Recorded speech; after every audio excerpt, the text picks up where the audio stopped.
aleluia. A paz do Senhor Jesus, igreja. Amém. De pé como estamos, vamos continuar mais um pouquinho. Eu senti necessidade de pedir os rapazes ali para cantar o pedacinho da estrofe do louvor que o pastor Delano puxou. A Deus seja a glória. E aí tem uma estrofe nessa canção que o Espírito de Deus, o culto é para ele, não é? E eu pedi os rapazes, vamos só essa estrofe aí, só mais um cadinho da presença, dessa unção. Quero viver para ti. Declare. Tua vontade obedecer. E se aplausos eu receber, no Calvário irei me gloriar com seu sangue que lavou-me. Teu poder levantou-me. A Deus seja a glória para sempre. Amém.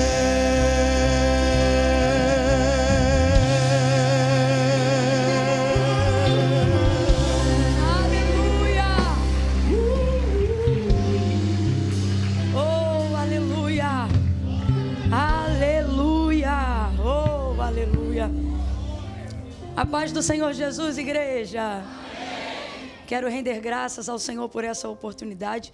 Eu estou me sentindo honradíssima de poder estar hoje aqui, nesses 17 anos de fonte.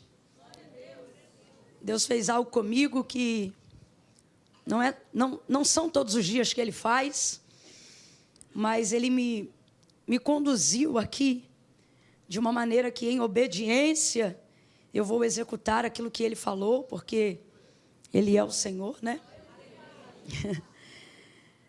Mas eu havia gerado muita expectativa para essa noite, e expectativa dentro daquilo que eu cria que o Senhor poderia falar em cima de alguma palavra que eu tivesse já algum domínio, algum conhecimento.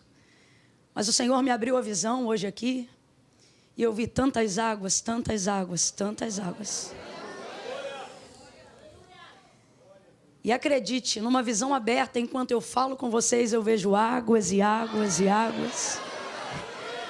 E águas e águas e águas e águas.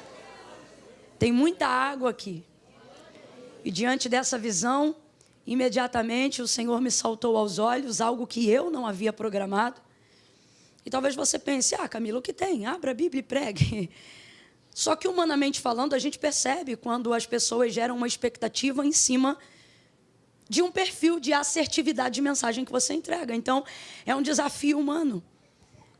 Mas o Senhor foi tão específico comigo, e Ele me levou a João, capítulo de número 4, quando Ele disse àquela mulher samaritana, pois aquele que beber da água que eu lhe der, brotar-se-á nele uma.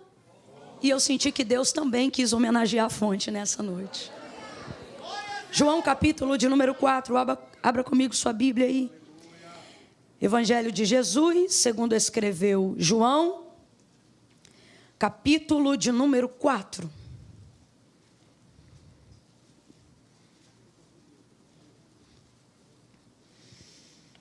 Oh, aleluia! Aleluia, aleluia, glória a Jesus, aleluia, aleluia, aleluia, aleluia. Este é o dia que o Senhor fez, regozijemo-nos, alegremo-nos nele, aleluia. Até aqui nos ajudou o Senhor, oh, aleluia. Uns confiaram ao longo desses 17 anos em carros, outros em cavalos, e não estão aqui, mas nós estamos aqui porque fazemos menção do nome do nosso Deus.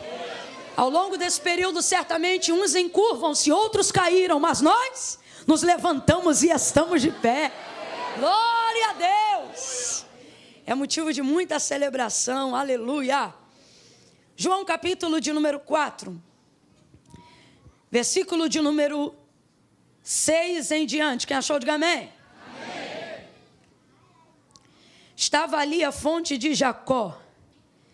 Jesus, cansado da viagem, assentou-se junto à fonte. E Jesus, cansado da viagem, assentou-se junto à fonte. E era quase a hora sexta. Nisto veio uma mulher samaritana tirar água.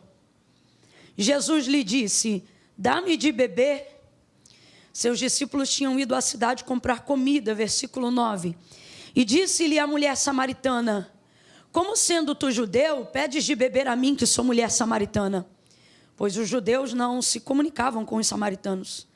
Respondeu-lhe Jesus: se tu conheceras o dom de Deus, e quem é o que te pede, dá-me de beber, tu lhe pedirias, e ele te daria a água viva. Disse-lhe a mulher: Senhor, tu não tens com o que tirá-la, e o poço é fundo. Onde, pois, tem água viva? És tu maior do que o nosso pai Jacó, que nos deu o poço, do qual ele próprio bebeu, e bem assim os seus filhos e o seu gado? E respondeu Jesus: todo aquele que beber desta água tornará a ter sede, mas aquele que beber da água que eu lhe der, nunca mais terá sede. Pelo contrário, a água que eu lhe der, se fará nele uma fonte, que jorra para a vida eterna. Diga amém por essa palavra. Se assente glorificando a Deus aí nessa noite. Oh, aleluia. Irmãos, eu preciso em fidelidade a Deus, ser muito pontual a algumas coisas aqui que o Senhor me entregou. Tem dias que a gente vem como um pregador, né? Como uma pregadora, ministrar sobre um texto, sobre uma palavra. E tem dias que diante de um culto como esse, tão emblemático, o Senhor nos envia como profeta a uma casa. E eu me sinto debaixo de uma atmosfera profética muito grande. Como eu disse aos irmãos, essa escolha não foi aleatória, foi uma imposição de Deus. O Espírito Santo me impeliu a esse texto. E ele fala tanto de fonte, pelo menos na minha versão, que me parece que o céu quer conectar com a fonte de uma maneira muito significativa, como quem diz: eu reconheço, eu celebro com vocês. E isso é extraordinário. Deus me deu, e eu já disse, uma visão aberta de muitas águas, e águas e águas. E agora eu já não as vejo nesta visão aberta tão agitadas, mas ainda vejo todas essas águas volumosas aqui nessa noite. E diante de tudo isso, assentada ali enquanto o culto transcorria, o Senhor me despertou para uma coisa. Ele disse assim para mim: esta igreja está entrando num terceiro ciclo de 7º ano. Eu não sou uma pessoa dada a números e a seus significados, mas o 7 é o tipo de coisa que não se dá para desprezar no texto bíblico. Ele traz consigo, de verdade, um significado que não pode ser ignorado. E você acredita? Aconteceu comigo hoje uma coisa que nunca aconteceu na minha vida. Deus disse assim para mim: pega a calculadora. E eu peguei. E ele disse assim: 7 mais 7. E óbvio que nem precisava de calculadora para isso, mas eu acho que ele queria colocar diante dos meus olhos um número. 14. Quantos anos eles estão fazendo? E eu: 17. E aí, de 14 para 17. De 17 para entrar no terceiro ciclo de 7º ano, faltam quantos anos, igreja? 4 anos. Qualquer coisa você olha na calculadora também, achei você um pouco lento. 4. E esse período de 4 anos será, sem dúvida, um dos momentos mais intensos dessa igreja. Podem marcar esse ciclo de 4 anos. Nestes 4 anos, vocês verão a mão de Deus. Camila, mas a gente já vê a mão de Deus, não chova no molhado. Não, eu estou falando de uma transição material. Eu estou falando de um recurso que nunca passou por aqui.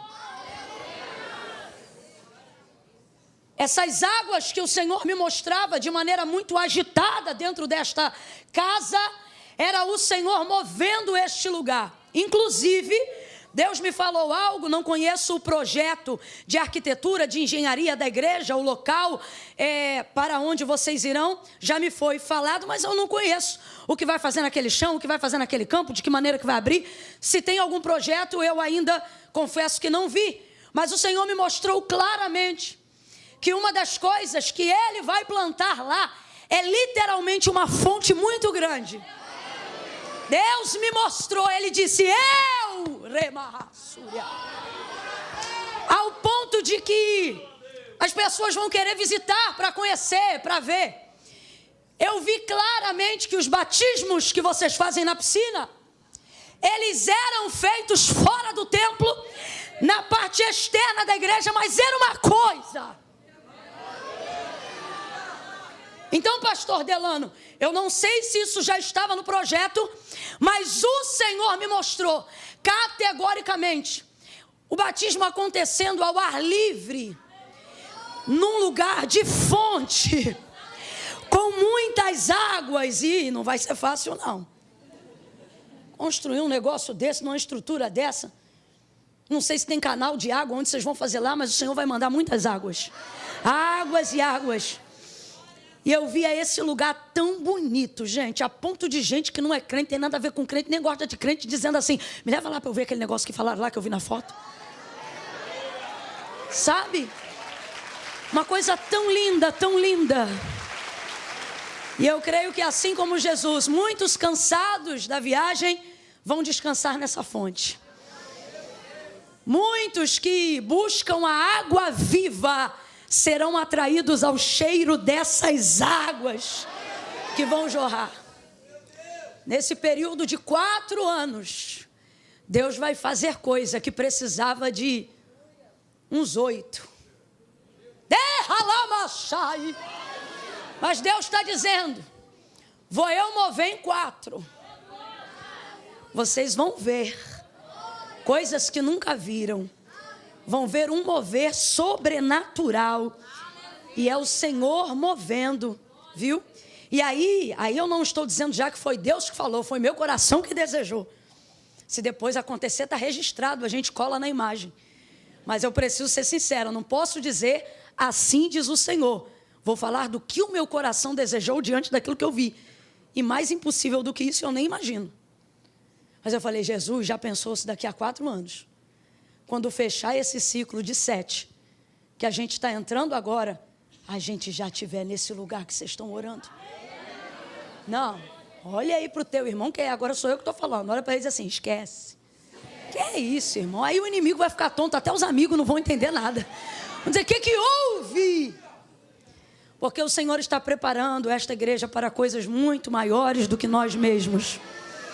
Então é a sua mão, que vocês possam continuar mantendo essa integridade, mantendo essa reverência, e que o Senhor livre vocês de vocês mesmos. Olha assim para esse irmão que está do seu lado, diga assim, Deus te livre de ti.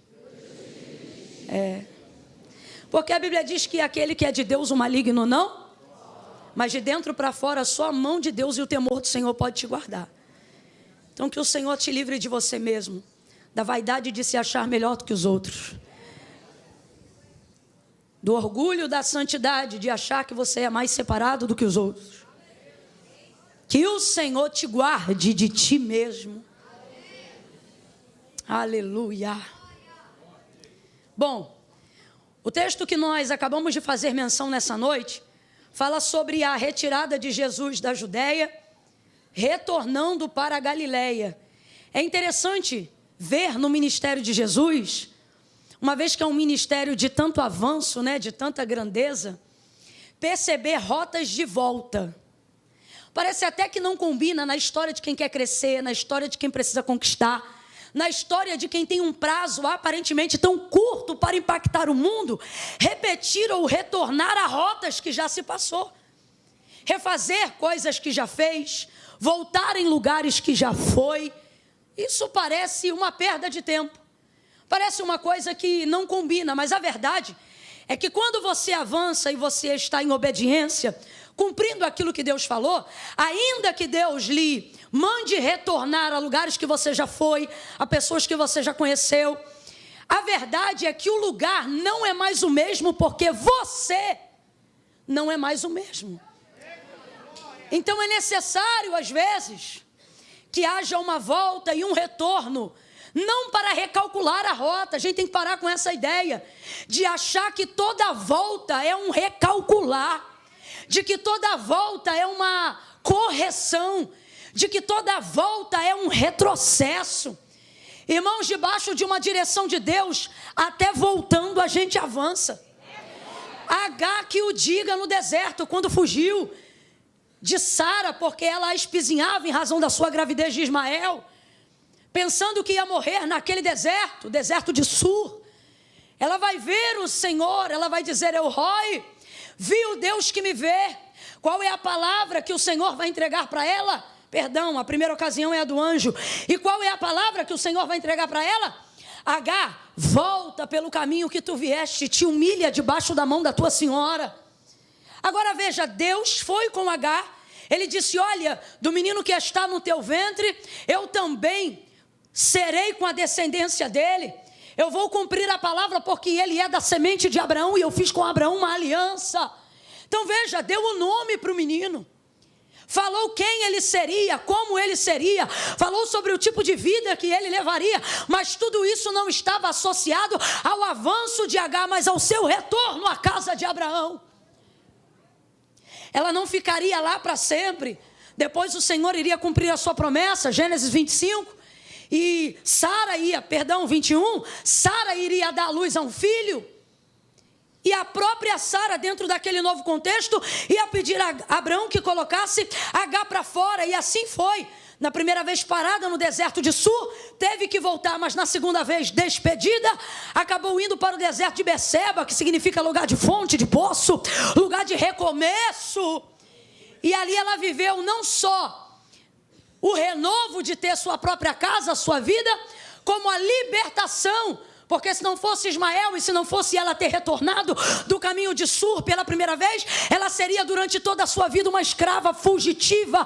Mas porque em obediência ela compreendeu a necessidade de voltar àquele lugar, o Senhor lhe prosperou, o Senhor lhe acrescentou, o Senhor fez Ismael um arqueiro, um homem que prosperou no deserto de Beceba, que cresceu, acamilhou os problemas que foram ligados depois. Isto aí é depois, acerca de tudo que Deus falou a Agar e seu filho, ele cumpriu. Então a gente tem que parar com esta ideia de se tiver que voltar, se tiver que descer, se tiver que pedir desculpa, se tiver que retornar à família, se tiver que visitar um gabinete de algum pastor, se tiver que fazer qualquer coisa nessa área, se tiver que tocar num assunto que você não queria tocar mais, se precisar confessar um pecado que você compreende que já foi perdoado, mas ele ainda é um problema para você e precisa ser tratado, há uma necessidade de volta, e o Senhor está dizendo: ei, todas as vezes que eu colocar na tua rota um caminho de volta, não questione. Debaixo da minha palavra, voltando, você também avança. Debaixo da minha palavra, voltando, você também cresce. Há em Jesus uma assertividade, um poder de resolução tão grande que não há absolutamente problema nenhum em voltar.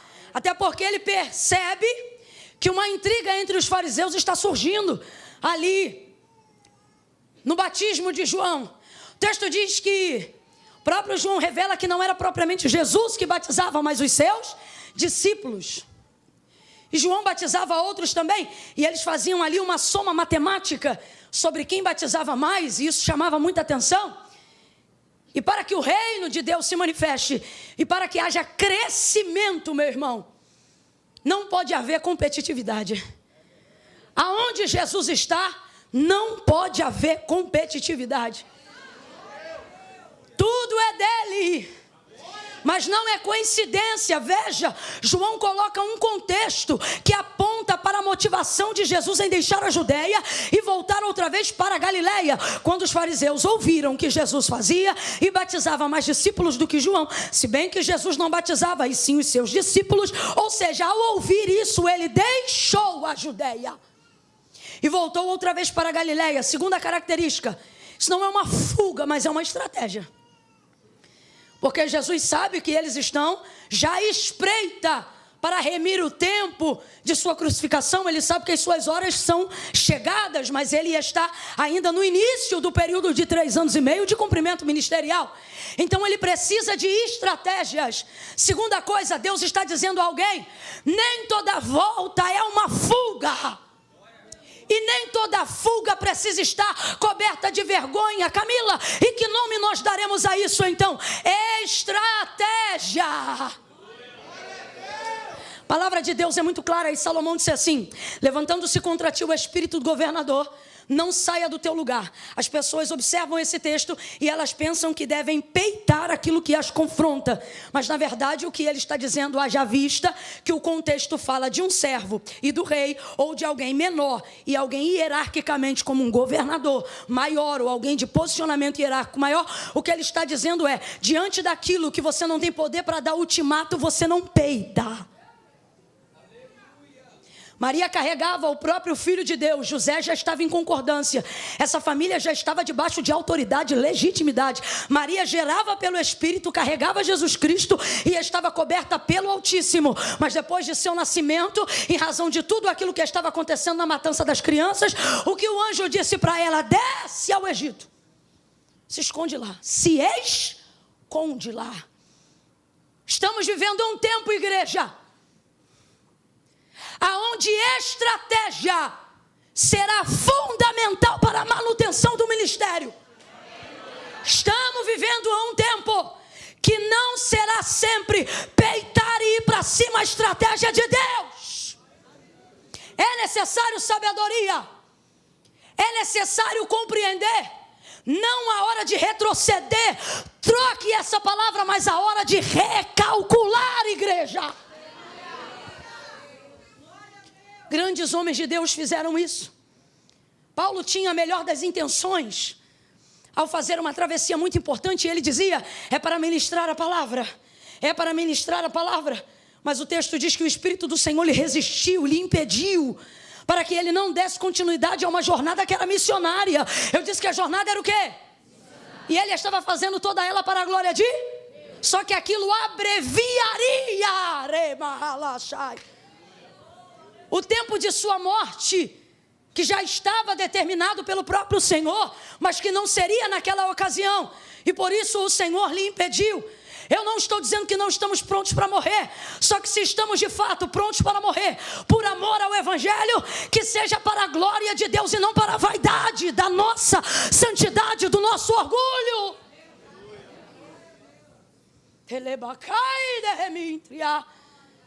E eu acho fantástico Jesus sendo Filho de Deus e podendo trocar e alterar os fatos, se submeter a eles de maneira estratégica. Nessa retirada vai ele para a Galileia. No caminho de volta, Samaria está no meio. Qualquer outro judeu faria essa viagem em 6 dias, mas ele vai fazer em 3, porque ele não vai ignorar a montanha de Sicar. Geograficamente ele vai passar pelo meio dos samaritanos. Nenhum outro judeu faria isso, porque você leu comigo no texto, os judeus e samaritanos não se comunicavam, não se davam bem. Por isso as viagens eram longas, contornando toda a geografia de Samaria, para não ter que esbarrar com nenhum judeu, com nenhum samaritano, para não ter que comprar nenhuma mercadoria de nenhum samaritano, para não ter que ter contato com nenhum samaritano, porque de acordo com os judeus, eles eram tidos como cães dentro daquela sociedade. Então, desvia de absolutamente tudo, mas Jesus vai ganhar tempo. E há uma questão ali em Samaria que precisa ser resolvida. Camila, o que Jesus tem a ver com isso? Esse é um poder incrível da igreja. Qual? Entrar em problemas que não foi a gente que criou. E por que entrar? Porque a gente tem poder de resolver. Ele vai passando por Samaria e ali ele entra. Cansado da viagem, agora você vê. Era uma viagem que para chegar na Galileia, passando por dentro, durava 3 dias. Imagine então como seria a caminhada de quem fazia em 6. Oh, aleluia. As estratégias de Deus visam a otimização do nosso tempo. Deus nos reuniu aqui nessa noite e Ele está dizendo: não perca tempo. Não perca tempo. Não perca tempo com questões vãs e loucas. Não perca tempo com doutrinas humanas, com filosofia barata, com picuinhas que não se justificam. Não perca tempo. Gente, ele atravessa pelo meio, chega na fonte, se assenta sobre o poço. Nisto vem chegando uma mulher, justamente ao meio-dia, um horário que não era comum de tirar água. Você conhece já bem essa história. E o texto diz que chegando ali, Jesus lhe pede de beber. Ele diz: dá-me de beber. Ela diz: como sendo tu judeu, pede de beber a mim, que sou mulher samaritana. Judeus e samaritanos têm essa dificuldade. E aí ele vai dizer para ela: se você soubesse. Quem é que te pede? Eu acho isso tão humilde dele. Tu pediria e ele te daria. Te daria água viva. Ele te daria água viva. Aí ela já se quebranta e ela diz: mas Senhor, tu não tens com que tirar. O poço é fundo, como quem diz: agora eu vou te ajudar, porque se eu te ajudar, tu tem água viva. Aí tu vai me dizer onde é que está essa água viva. E eu não vou precisar vir aqui. Porque você sabe que a vida dela era coberta de vergonha. E ela não está pegando água no alto do sol do meio-dia porque ela quer, mas para se livrar do constrangimento de comentário alheio. Tanto é que depois da sua confissão e automática libertação, as pessoas vão ao encontro de Jesus, porque ela não omite o encontro. Ela diz: ele falou tudo o que eu fiz. Todo mundo sabia da vida dela. Então, para fugir de tudo isso, alto do meio-dia, aí ela já começa a se quebrantar. E ela diz assim: Senhor, o poço é fundo. E eu estou vendo que o Senhor não tem nenhum recipiente para poder buscar. E ela, obviamente, tem um recipiente para pegar água. Se ele está pedindo, então por que ela não oferece o recipiente dela para ele pegar a água? Porque ela conhece a força da cultura. E ela sabe que uma vez que eles são tidos como cães dentro daquela sociedade, logo o seu cântaro não é um cântaro, é uma tigela de um cachorro. E um judeu jamais botaria a sua boca numa tigela de cachorro. É só você olhar para a sua situação. Por mais que você trate bem o seu cão ou o seu animal de estimação, ou até que você tenha certa compaixão pelos animais que estão na rua, você bebe água no cantil dele? Tem gente que ficou na dúvida. Fiquei preocupada agora. Vou fingir que não aconteceu. Vamos voltar, replay. Por mais que você tenha amor pelos animais e etc., lá na tigela do cachorro que você coloca água, ou no potinho daquela marca de sorvete, você bota a água lá. Quando você está com sede, você bebe água lá? Entenda, porque isso aqui não é para forçar a barra. Dentro de uma literalidade cultural e contextualizada, para um judeu, pegar qualquer coisa de um samaritano era exatamente isso. Havia nojo, havia asco, havia repulsa, havia rejeição. Então isso é tão claro para o samaritano que ela nem concebe a ideia de que ele quer água, e por mais que ele esteja pedindo ela, não é possível que ele vai beber a água do meu cântaro. Só que Jesus tem uma característica maravilhosa. Glória a Deus para todo pecador que a conhece. A percepção de que tudo que Ele nos permite fazer, ligados a Ele, não contamina Ele, mas purifica a gente. Por exemplo, por mais que dentro de uma visão o cântaro dela fosse imundo de pecado, imundo de fornicação, imundo de adultério, imundo de tudo aquilo que não presta, Jesus, se fosse o caso de beber água no cântaro dela, ele não ficaria impuro, o cântaro dela é que seria limpo. De igual forma, Marcos capítulo capítulo de número 5, lembra da mulher do fluxo de sangue? Ela foi tocar na orla das vestes bem quietinha, porque ela pensava o quê? Se eu tão somente tocar na orla das suas vestes, eu serei curada. E por que na orla das suas vestes? Porque eu não quero contaminar ele, eu não quero que ele fique imundo. Então havia uma preocupação: eu quero chegar nele, mas não quero que a minha imundície deixe ele sujo, não quero que a minha imundície altere a condição dele. Vou tocar sem ninguém ver, vou receber sem ninguém perceber, e vou me embora sem ninguém saber. Aí ele diz: alguém me tocou, porque de mim saiu virtude. A mulher, temendo e tremendo, disse: fui eu, Senhor. Ele não olhou para ela e disse: nojenta. Ele olhou para ela e disse: filha, vai em paz, tua fé te curou. Na hora estancou no corpo a sua hemorragia, e ela ficou livre daquele flagelo. De acordo com a lei mosaica, óbvio, ela era uma mulher tida como imunda dentro daquela sociedade, por isso a preocupação. Mas quando ela tocou nele, responda aí, foi ele que ficou hemorrágico? Não, quando ela tocou nele, ela foi curada. Quando ela tocou nele, ela foi limpa. Pega na mão de alguém aí agora. Há muita graça de Deus sobre nós, não perca isso. Segure a mão de alguém aí agora. Não segura de qualquer jeito, não. Deixa essa pessoa perceber que parou do lado dela um homem de Deus, uma mulher de Deus, um profeta do eterno. Segure a mão dele, segure a mão dela e diga para esta pessoa: quando você se aproxima, tá fraco. Quando você se aproxima, por pior que seja seu cântaro, você fica limpo e ele continua santo, santo, santo. A ele a honra, a ele a glória. Cordeiro de Deus que tira o pecado do mundo.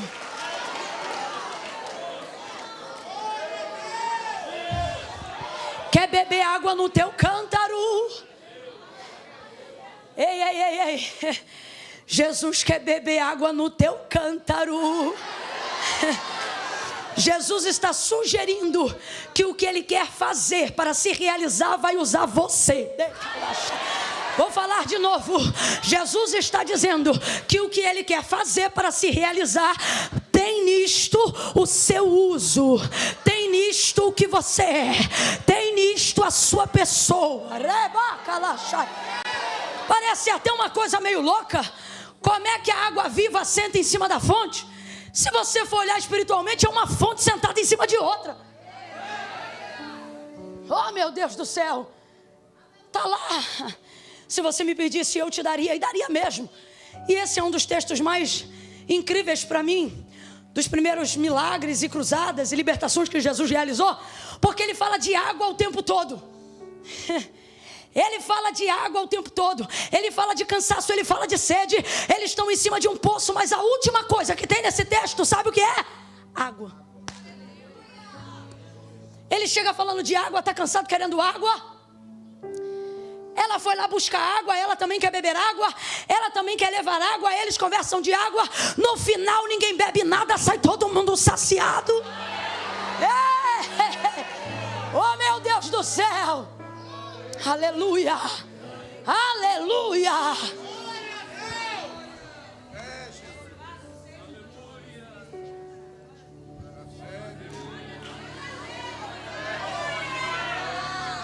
Aleluia. Senhor, então dá-me dessa água, para que eu não tenha mais sede e não precise vir aqui. Qual era o problema dela? Pegar a água? Não, vir aqui, porque é aqui que todo mundo pega, é aqui que eu tenho que fazer esse caminho. Aí ele diz para ela: ok, me traz aqui o teu marido. Eu costumo dizer que Jesus, quando é bom, mas quando ele é terrível, ele é melhor ainda. Fala para mim, ele sabia ou não sabia que ela não tinha marido? Sabia ou não sabia que ela não tinha marido? Quando eu ficar doida, tu fica doido comigo. Fechou? Vamos ficar loucão junto hoje. Ó, ele sabia que ela não tinha marido. Ele sabia a situação dela, mas ele está dando para ela uma oportunidade, porque aquele que confessa e deixa alcança. Aleluia, aleluia, aleluia.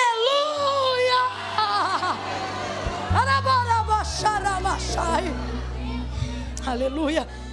Aí ela diz assim: Senhor, eu não tenho marido. Ele diz: disseste bem, porque tu já tiveste 5 e o 6º que tu tem agora não é teu marido. Rapaz, a samaritana era agitada. Não é teu marido esse que tu tens agora, apesar de já ter tido 5. Esse que tu tem agora não é teu marido. Você sabia que ela não tinha? Por que mandou ela trazer? Porque ela precisa ter consciência que essa busca é vazia. Essa busca por homens, essa busca por recurso humano, essa busca por necessidade de ser suprida por terceiros. É tão lindo o tratamento que Jesus está fazendo na vida dela, que na maioria dos textos Jesus nunca vem para pedir, Jesus sempre vem para dar. Só que no caso dela é um episódio quase que inédito. Ele não chega dando nada, mas chega pedindo o que ela pode oferecer. É para poder mostrar para ela: ei, você não é tão incapaz quanto você pensa. Você não é tão dependente dos outros quanto você pensa. Você também tem algo a oferecer e eu estou disposto a receber o que você pode dar. Só que na verdade é um lindo tratamento de águas. E aí ela diz: não tenho marido. Disseste bem. Aí eu te pergunto, fala comigo bem rasgado: admitir que está dentro de um relacionamento com um homem que não é teu é bonito? Não fica na dúvida não. Você não me irrita não. É bonito, gente? Mas Jesus vira para ela e diz assim: disseste bem. Disseste bem. Para Jesus, disseste bem é o quê? Falou a verdade. Eu gostei porque você falou a verdade. Nós vamos continuar essa conversa porque você falou a. Eu não vou embora daqui porque eu gosto de conversar com quem fala a.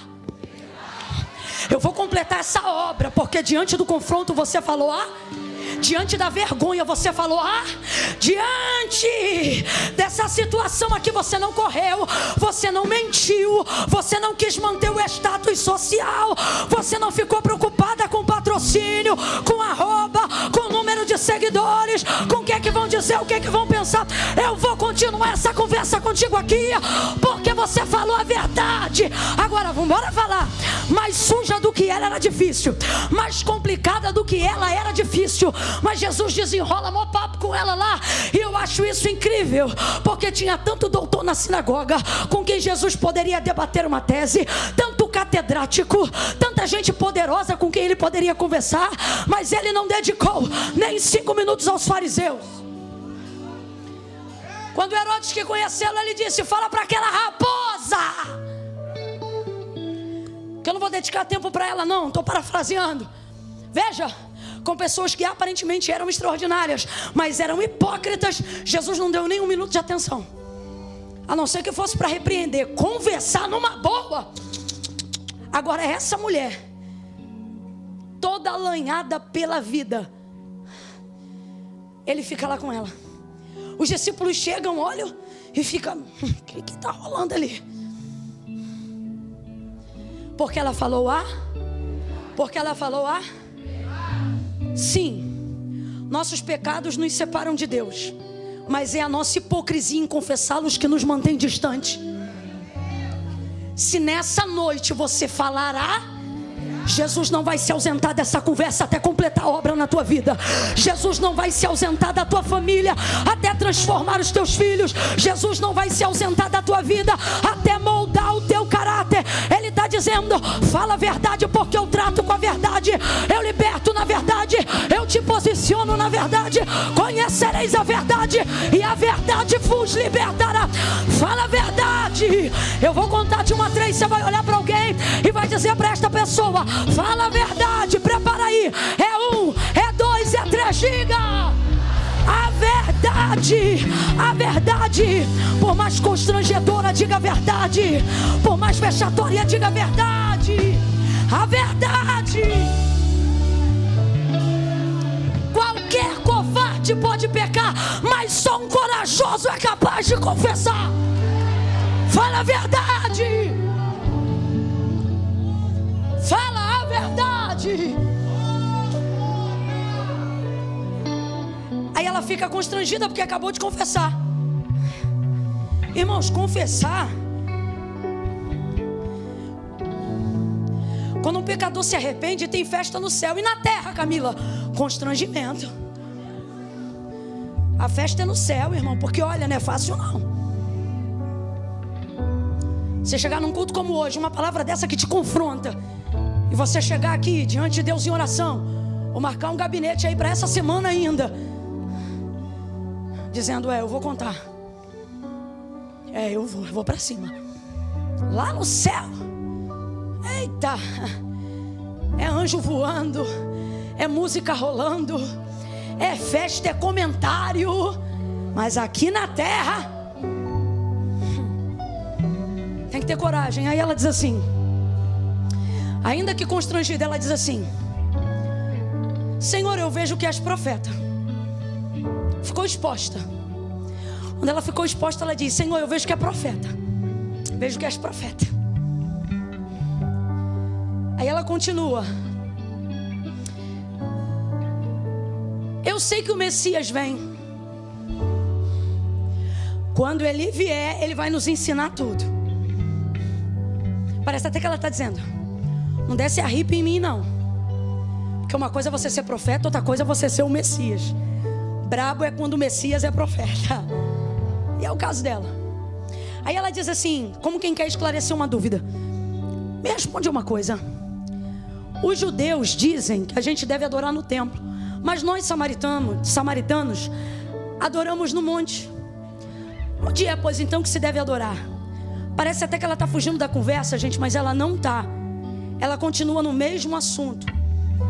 A adoração aqui, o lugar de culto, de entrega, não tem a ver com essa necessidade de liturgia ocidental, de que lugar de culto é lugar só para levantar a mão, dar glória a Deus. Não.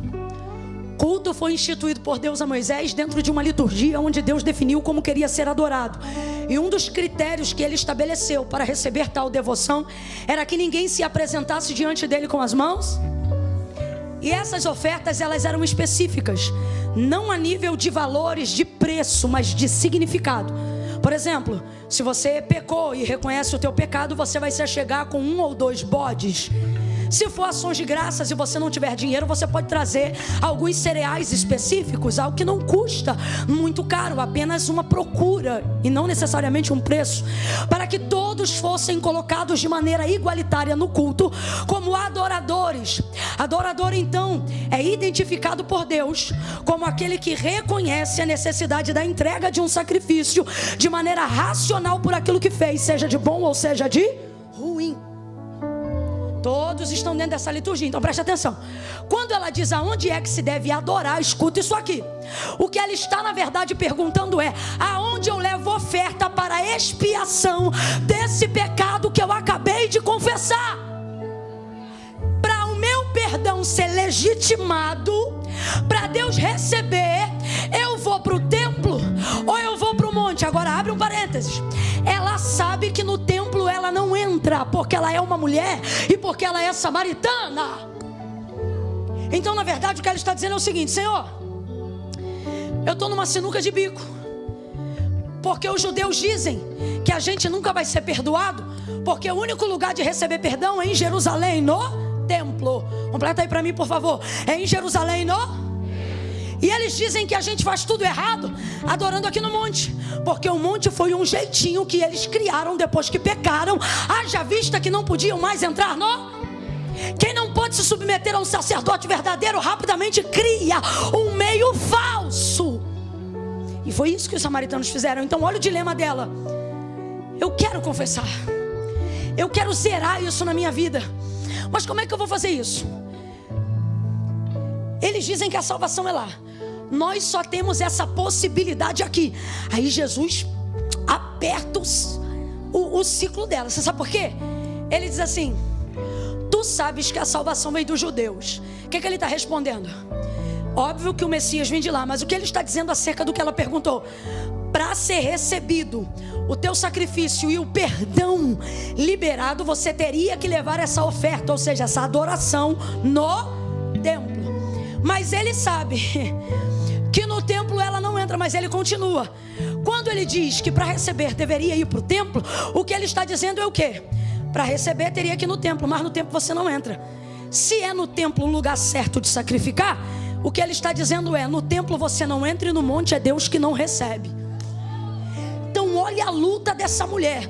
O desejo de arrependimento é verdadeiro, mas a entrega está inviabilizada, porque no templo ela não entra e no monte é Deus que não recebe. Vou falar de novo: no templo ela não entra e no monte é Deus que não recebe. Existem pessoas com desejo de perdoar, de serem libertas de verdade, mas falta às vezes alguém para apontar o caminho da retidão.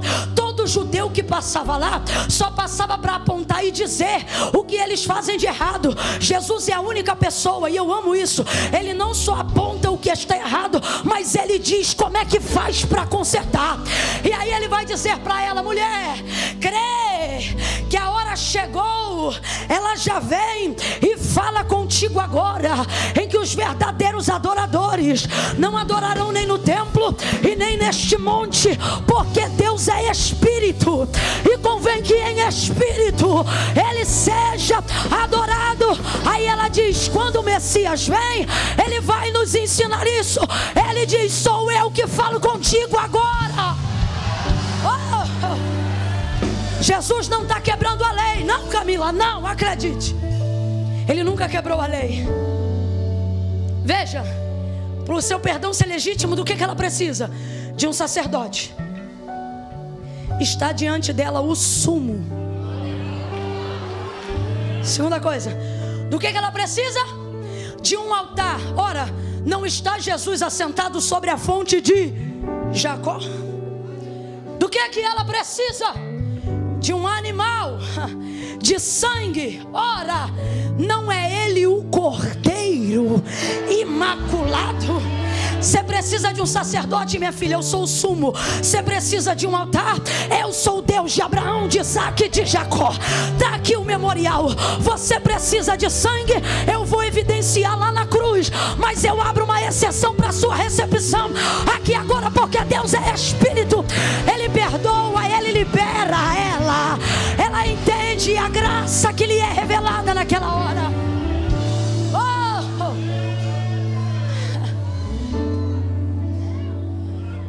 Esse lugar que era só de passagem, Jesus vai ficar lá mais 2 dias. Vai conversar com mais outras pessoas que estavam numa condição semelhante à dela. Talvez não de pecado, mas de não saber aonde fechar esse ciclo.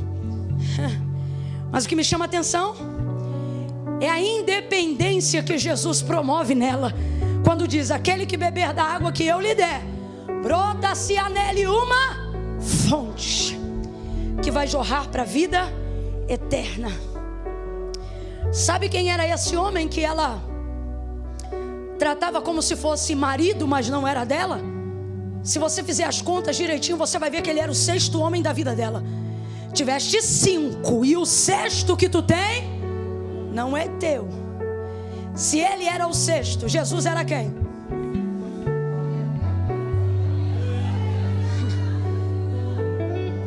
Saiu uma rede social nova esses dias e aí todo mundo começou a dizer: eu estou vendo o símbolo 666, a besta e etc. E eu não ignoro nenhuma dessas possibilidades, porque o diabo não esconde mais nada nesse tempo presente. E eu me lembro que eu até brinquei e eu falei assim: eu não vou sair de lá não, por causa disso não. Eu vou lá botar um monte de versículos de Apocalipse e falar para ele que eu lembro do final da história. E fiquei ali brincando, conversando com a galera e tal. Mas uma das coisas que eu brinquei, eu sei de fato qual é o significado da besta e dessa questão numérica do 666. Mas uma vez eu ouvi isso e nunca mais eu esqueci. É uma maneira sucinta de não entrar em debate teológico. E eu me lembro que tinha uma pessoa querendo debater. E eu disse assim: minha filha, você quer saber o que é um 6? É a tentativa de alguém que nunca será um 7. É meia. 7 não vai ser nunca. Tudo que você tenta fora de Jesus, é isso aí. Tudo que você quer se realizar fora de Deus, é isso aí. É cara na parede. Quem é Jesus? Jesus é aquele que chega não para ela tentar, ele chega para resolver. Só para a gente usar esse trocadilho, olha para essa pessoa que está do seu lado e diga assim: tu não precisa de um 6. Um 7 resolve a tua vida. Essa igreja vai entrar num terceiro ciclo de 7 anos. E em 4 anos Deus vai dar muitas resoluções, muita independência, muito poder de crescimento, muita falta de dependência humana, porque os recursos divinos virão da madre da terra. Minha é a prata, meu é o ouro, minha é a água. Em espírito eu vou mover, eu vou conceder favor e graça. Vocês vão entrar marchando, vão entrar em triunfo. Há uma independência na dependência de Deus. O que você disse, Camila, vou dizer de novo. Há uma independência na dependência de Deus. Quem depende de Deus não fica refém de ninguém. Quem depende de Deus não fica amarrado a contrato com o diabo. Quem depende de Deus não fica preso à ameaça. Quem depende de Deus não precisa aceitar barganha. Quem depende de Deus não fica emocionalmente amarrado. Quem depende de Deus vive um nível de independência que só o Espírito de Deus pode conceder a alguém. Oh, meu Deus.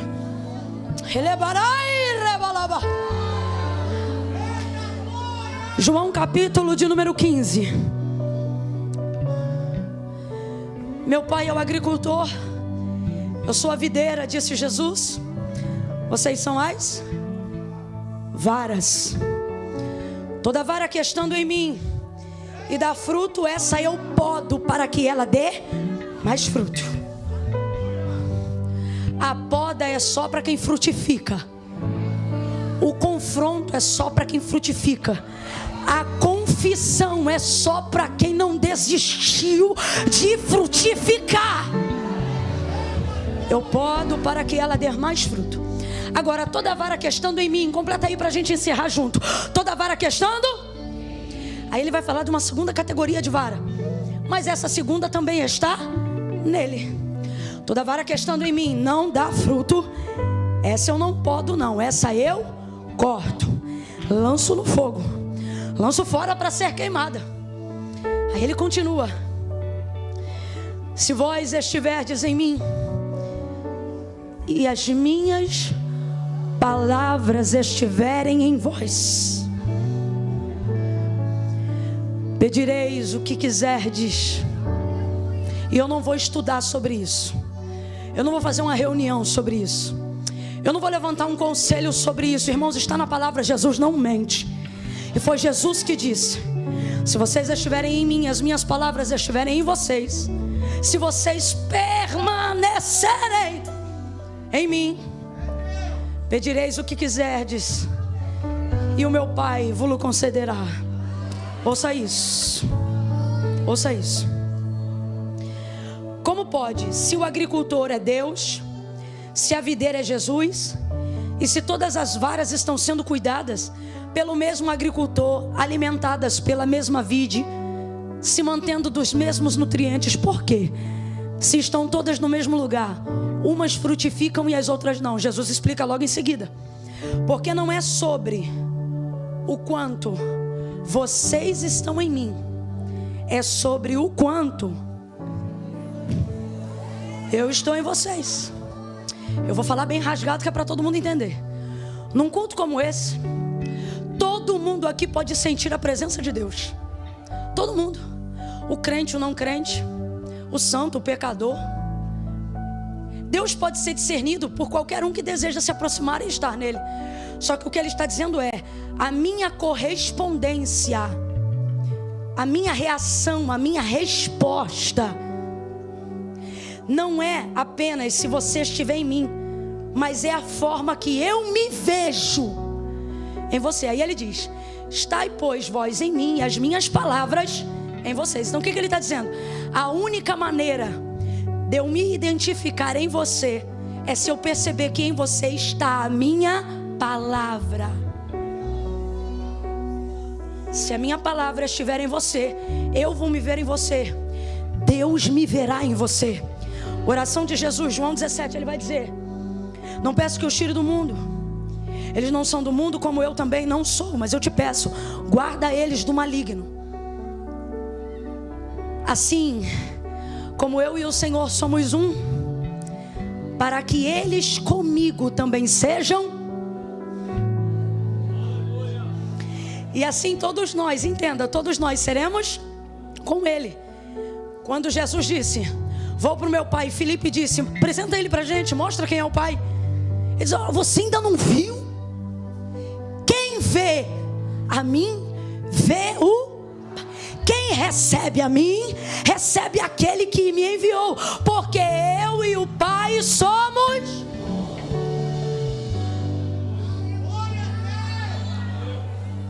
Pode ser o mais vil pecador. Pode ser o pecado mais imoral que te envergonha. Se você decidir reconhecer, confessar, se manter pelo que diz a palavra e não pelo que diz sua consciência, pelo que diz a palavra. Porque tem muito crente que não está vivendo a fonte de vida eterna, não está se tornando as águas que o reino de Deus tem para jorrar em você, porque se tornaram servos da sua consciência e não da palavra de Deus. Você virou carcereiro de si mesmo. O que permanece em você são seus julgamentos e não o que Deus disse a seu respeito. Estai, pois, em mim, e se as minhas palavras estiverem em vocês, vai dar certo. Não há nada que vocês peçam ao Pai que Ele não vai fazer. Porque quando Ele olhar para você, Ele não vai ver você. Ele vai me ver em você. Essa mulher vai virar fonte. Completa aí para mim, essa mulher vai virar? Essa mulher vai virar? Por quê? Porque ela recebeu a palavra dele e permaneceu nela, ao ponto que ela chamou outros para também serem ministrados. Diga para mim, ela foi perdoada, sim ou não? Foi liberta, sim ou não? Provavelmente uma das maiores pregadoras de Samaria, sim ou não? Ela deveria te contar para todo mundo o que aconteceu. Então diga para mim, ela voltou de novo para aquele poço, sim ou não? Ficou na dúvida? Gente, a água que Jesus dá lava a alma, lava caráter, lava a mente, lava a consciência, só não lava a roupa. Não faz comida. Então vou perguntar de novo. Ela voltou de novo àquela fonte, sim ou não? Sim ou não? Porque da água que eu der e você beber, brota-se a uma fonte, mas não é para lavar roupa. Então ela voltou àquele lugar e não havia mais problema em fazer aquele caminho. Consciência foi restaurada, a alma foi lavada.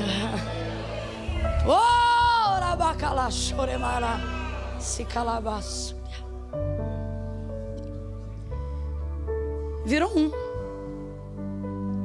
Virou um.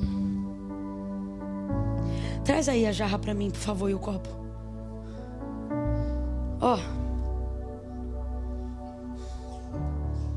Sim. Deixa eu tirar só um pouquinho aqui. Vou regar essas plantinhas. É que tem muita água, gente. Pode deixar que tá caindo no sabugo aqui do verdinho.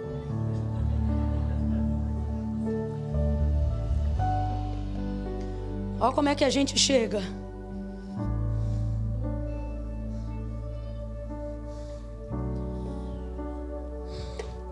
A gente quer ter dele, sim ou não? Aqui está ele e aqui estou eu. Quem é esse aqui? Isso, fala que é um copo só para você ver. Quem é esse aqui? Isso. Quem recebe o Pai, recebe o Filho. Quem recebe o Filho, recebe o Pai. Porque Ele e o Pai são... Todo aquele que estiver eu nele e ele em mim também vai se tornar comigo. Então quando o Pai olhar para você, Ele não vai ver você, Ele vai ver quem? Só que está havendo uma limitação nessa entrega. E é sobre isso que Jesus nos trouxe hoje aqui. Eu quero fechar exatamente aqui. A gente vem aos cultos de domingo, a gente participa das consagrações, tudo porque a gente quer ter dele. Só que e se eu te disser que Jesus não te chamou para ter dele, te chamou para ser dele. Mas ok, numa busca de conhecimento, Jesus, eu quero poder. Recebe poder. Quero unção. Recebe unção. Quero intimidade contigo em oração. Olha aí como é que o copinho vai. Eita glória, vai enchendo. Eu quero mais de ti. Mais de ti. E quanto mais dele a gente tem, mais dele a gente quer. Mais. Conhecendo, prosseguindo em conhecer, se enchendo. Toma minha vida, minha casa, meus negócios. Enche-me, enche-me, enche-me, enche-me. Enche, enche, enche, enche. E a gente vai se enchendo. Diga pra mim, já está bastante cheio, sim ou não? Sim ou não? Jesus é fonte inesgotável, sim ou não? Vai enchendo, vai enchendo. Quanto mais dele a gente tem, mais dele a gente... Você pode ser muito cheio dele. Preste atenção nisso aqui. O que vai acontecer aqui agora? Isso é bom sim ou não? É bom sim ou não? Isso é tão bom que tem gente que parou aqui. Só que se eu te disser nessa noite que Jesus não te chamou para parar aqui. Alguém olha para cá e diz assim: não tem como ter mais e nem ser mais. Isso aqui significa muito do que eu acabei de ministrar agora em João 15. Se vós estiverdes em mim e as minhas palavras estiverem em... Não é só sobre o quanto eu tenho dele, mas é sobre o quanto ele tem de... Vamos lá. Nessa imagem aqui eu tenho dele, sim ou não? Abre o olho, eu tenho dele, sim ou não? Sim. Mas ele tem de mim? Então não é para parar aqui. Você pode ser cheio, você pode transbordar, mas escuta, o que Deus quer é isso aqui. É isso aqui que Ele quer.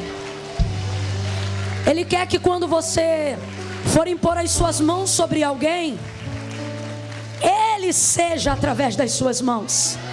Quando você entrar em um lugar, Ele entre nesse lugar através dos seus pés.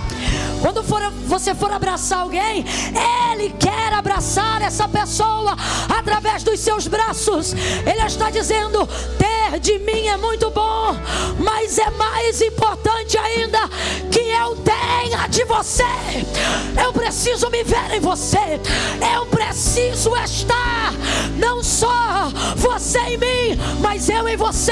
Aonde você entrar eu entro, aonde você pisar eu piso, o que você tocar eu toco, o que você fizer eu abençoo, desde que eu esteja em você.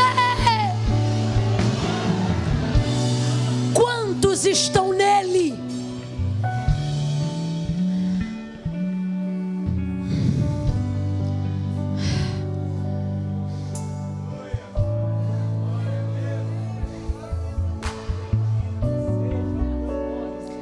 A vara que frutifica, está nele sim ou não? E a que não frutifica, está nele sim ou não?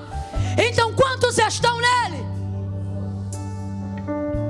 Mas por que aqui não frutifica? Ele corta e lança no fogo. Porque não é sobre todos vocês estarem em mim, é sobre eu perceber se eu estou em vocês. E a única maneira disso acontecer é se vocês viverem as minhas palavras. Fica de pé do teu lugar em nome de Jesus. Feche os teus olhos, curve a sua cabeça agora.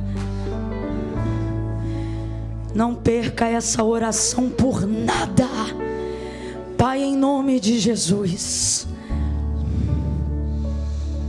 eis-me aqui. Fala isso para Ele. Eis-me aqui.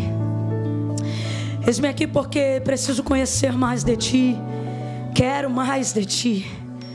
Mas Pai, meu maior desejo não é só que eu Te veja, mas é que o Senhor se veja em mim. Se veja nas minhas ações, se veja nas minhas atitudes. Ah, Senhor, que esses 5 meses que faltam para terminar o ano de 2023 seja um período de poda. Oh, poda! Vai, Senhor, podando, para que possamos dar mais frutos, para que possamos permanecer em Ti pelos motivos certos. Vai passando a Tua poda, Senhor, não só aqui, Senhor, na sede, mas em todo o ministério da Fonte. Vai passando a Tua poda, Senhor, vai passando a Tua tesourinha, vai ajeitando, vai dando forma, vai fortalecendo a identidade. Eu oro por esta igreja, para que eles permaneçam em Ti e a Tua palavra permaneça neles. E quando tu olhares para a vitória, tu se veja em vitória. Quando tu olhares para as nações, tu se veja nas nações. Que nós sejamos o reflexo da manifestação do Teu querer e da Tua presença.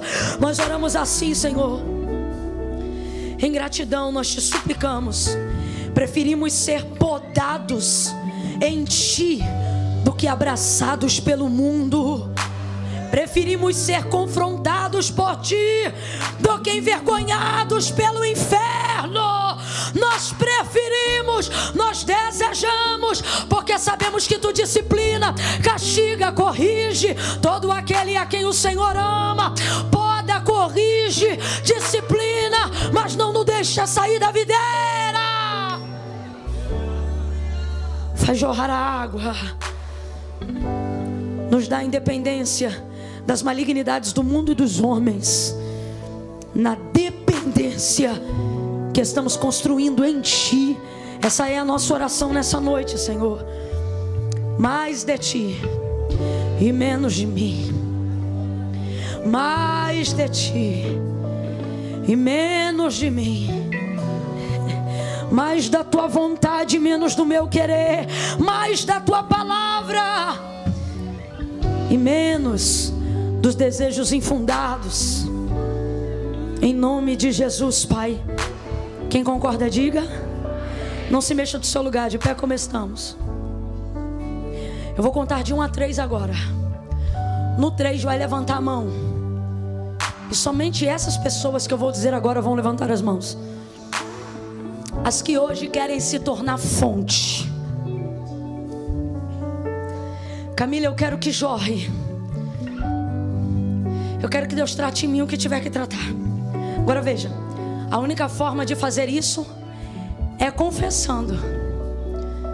Tem que confessar. Aquela mulher, ela confessou. Tem que confessar. Eu vou contar de 1 a 3. No 3 vai levantar a mão e vai manter ela em cima. Aqueles que entraram hoje aqui estão afastados dos caminhos do Senhor. Ah, Camila, eu já estou afastado há tanto tempo. Não é tanto tempo que você não se lembre do caminho, porque senão você não estava aqui hoje. Então você que está afastado, distante, você que talvez pensa, Camila, para o que eu fiz eu acho que não tem nem perdão. Tem sim.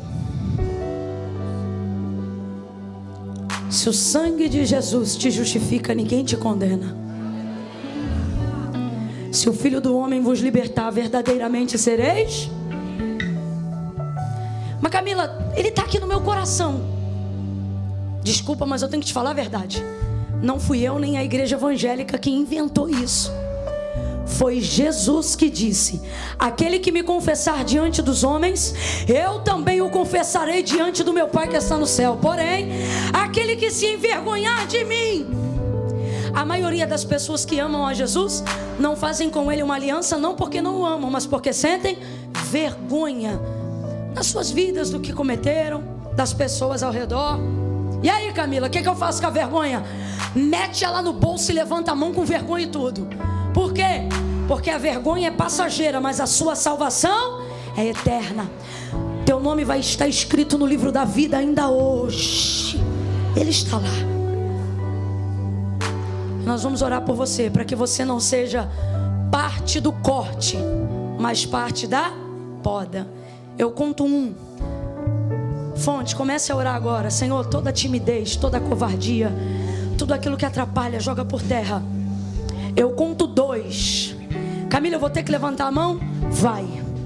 Se você confessar Ele aqui, Ele também vai te confessar naquele grande dia. 2,5.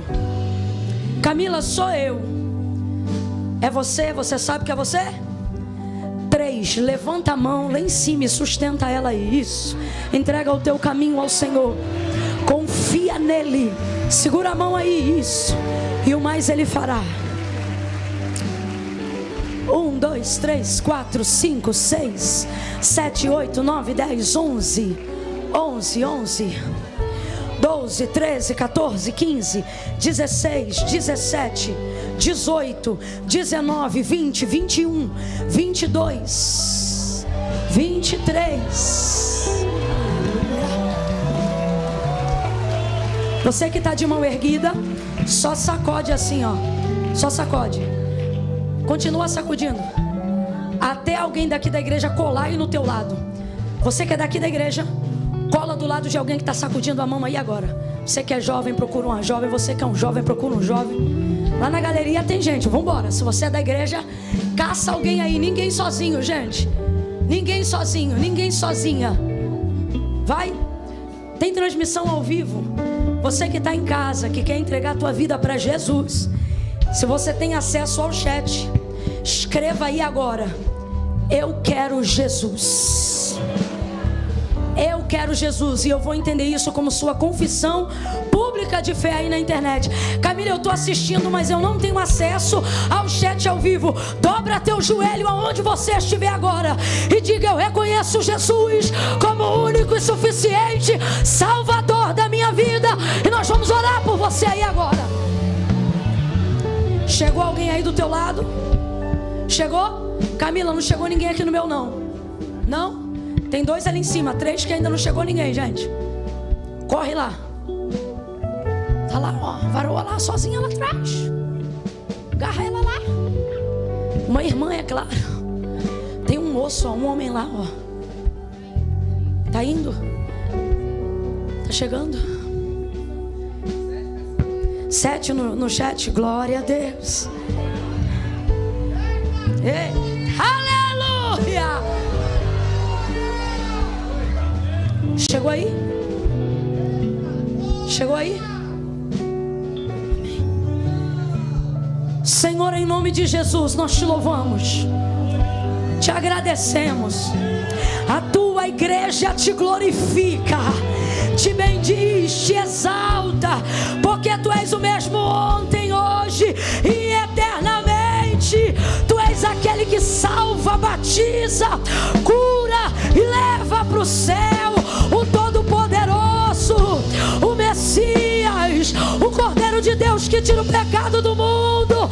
Glória ao teu nome, Rei dos Reis, Senhor dos Senhores. Essas vidas são tuas e hoje elas te reconhecem como o único caminho, como a única pessoa, como a pessoa mais importante de suas vidas.